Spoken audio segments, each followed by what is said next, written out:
वहीं जंग के बीच इजराइल के पीएम नेतन्याहू का बयान भी सामने आ गया है। नेतन्याहू का कहना है कि जंग शांति का द्वार साबित होगा। ट्रंप के साथ हमने अब्राहम समझौते को संभव किया। जंग शांति का द्वार साबित होगा। नेतन्याहू ने बड़ी बात कही है। ट्रंप के साथ अब्राहम समझौते को संभव किया है। ईरान के खिलाफ जंग के बाद कई शांति संधि होंगी।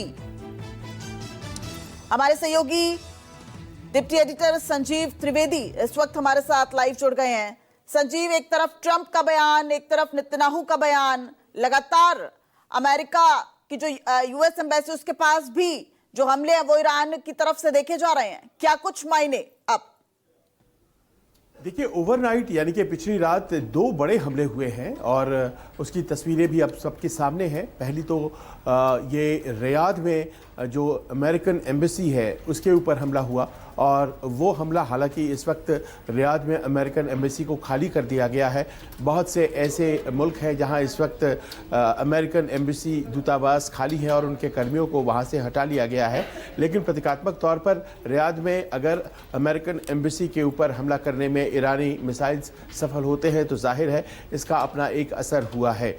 दूसरी आपको यहाँ बताते चले कि बगदाद में जो विक्टोरिया बेस है जो अमेरिका के द्वारा रन किया जाता है बगदाद इंटरनेशनल एयरपोर्ट के पास, उस पर भी रॉकेट दागा गया और बताया ये जा रहा है कि इराक में भी ईरान द्वारा समर्थित उनके प्रॉक्सीज हैं। बहुत से ऐसे संगठन हैं जो कि अमेरिकन्स के ख़िलाफ़ हैं और उन्होंने ये रॉकेट्स दागे हैं। रॉकेट्स की जो शनाख्त की गई तो पाया गया कि वो फज्र-1 नाम के रॉकेट्स हैं और ये रॉकेट्स ईरान ही मैन्युफैक्चर करता है। इसमें 4 रॉकेट्स दागे गए जिसमें से एक रॉकेट लैंड कर गया एम्बेसी पर और उसने खासा नुकसान पहुंचाया है।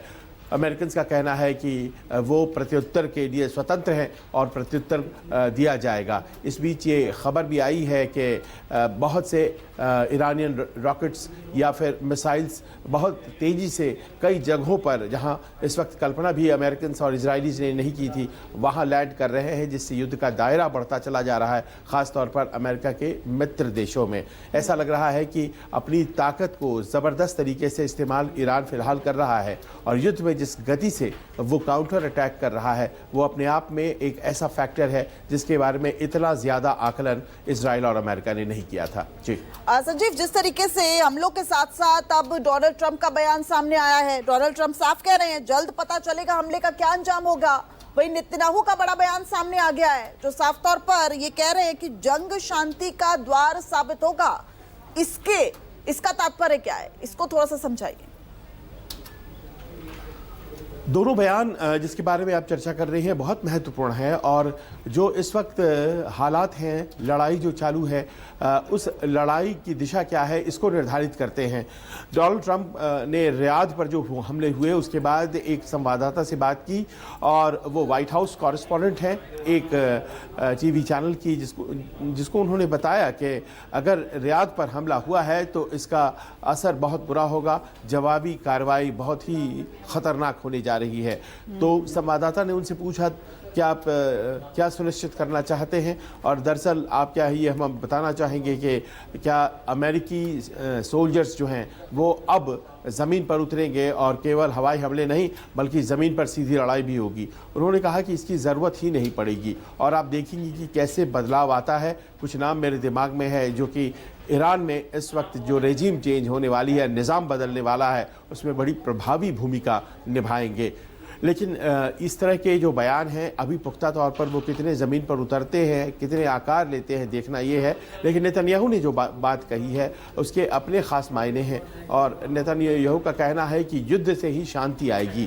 उन्होंने कहा कि आज जो युद्ध हो रहा है ये गेटवे ऑफ पीस है, प्रवेश द्वार है शांति का, और जब ईरान अपनी ताकत खो देगा और सामान्यीकरण ईरान का हो जाता है और अभी जो वहाँ पर रजीम है खामेनेई की वो ख़त्म हो जाती है तो फिर ऐसे बहुत से शांति के द्वार खुलेंगे और इस पूरे क्षेत्र में शांति आएगी।